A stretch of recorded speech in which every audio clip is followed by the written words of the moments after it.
কালী পুজোয় সবাইকে আগাম শুভেচ্ছা এবং রিবন্স ওয়ার্ল্ডে সবাইকে স্বাগত। আজকে সকালবেলায় টুনি লাইটগুলো বারান্দায় লাগিয়েছি, ওপর নিচে সব জায়গাতেই টুনি লাইট লাগিয়ে দিয়েছি। এবার তো আমাদের কালা সৌজ, তাই প্রদীপের আলো জ্বালানো যাবে না, ঠাকুরমশাই বলল, তাই সারা বাড়ি টুনি লাইট দিয়ে সাজিয়ে দিলাম। লাইটগুলো ঠিকঠাক জ্বলছে কিনা তাও একবার চেক করে নিলাম। এবার চলুন প্যান্ডেলটা দেখে আসি। প্যান্ডেলটা মোটামুটি বাঁশের কাঠামোটা হয়ে গেছে, এবার কাপড় পরতে বাকি, আর মা কালী আসতে শুধু অপেক্ষা।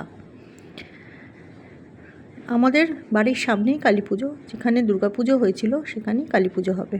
খুব বড় করেই কালী পুজোটা হয়, আর মহা ধুমধাম হয় কালী পুজোয়, খুব সুন্দর হয় কালী পুজোটা। আপনাদের সঙ্গে ব্লগটাও শেয়ার করব আমি।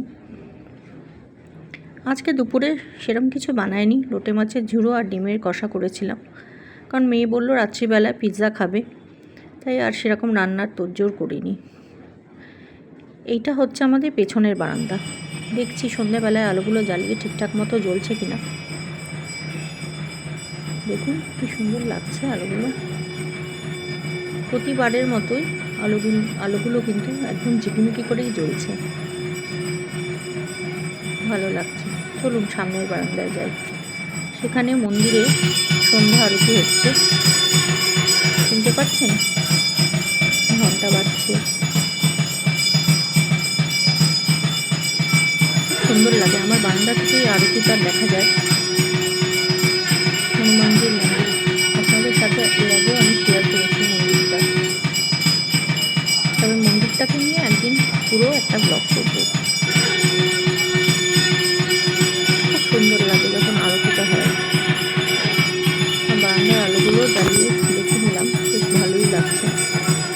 সব বাড়িতে এখনও আলো সেরকম লাগাইনি দেখছি, তবুও আমি কাজটা এগিয়ে রাখলাম।